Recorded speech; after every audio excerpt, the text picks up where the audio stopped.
قدرمنو که تاسو غواړئ چې هغه ویډیو در سره شریک کړم چې جنرال موبین پکې وهل خوړلی یا جنرال موبین سره څه لانجه شوې ده نو موږ سره تر اخره پاتې شئ. تاسو سره به دغه ویډیو هم شریک کړم او دغه ټول تفصیل به تاسو په خپله وګورئ.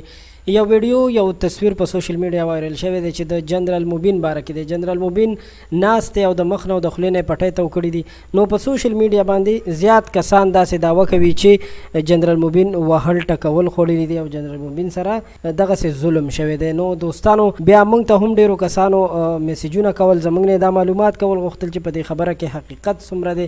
نو موږ هم غوښتل چې صحیح معلومات وکړو. د صحیح معلوماتو نه پس موږ ته دا خبره په لاس راغله چې دا چېرته مخکې بیمار او هغه تصویر خلکو راغستی دی، مختلف قسم خبرې، مختلف قسم معلومات هغې سره شیر کوي. نو جنرال موبین بالکل روغ جوړ دی، هغه ته داسې څه مسله نه ده پیښه شوې. ډېر ملګري په تشویش او غوښتنه یې کوله. نو په دې وجه باندې ما بهتره وګڼله چې تاسو سره دا تفصیل او دا معلومات شریک کړم. ویډیو لایک کړئ، ضرور در سره زموږ چینل هم سبسکرایب کړئ.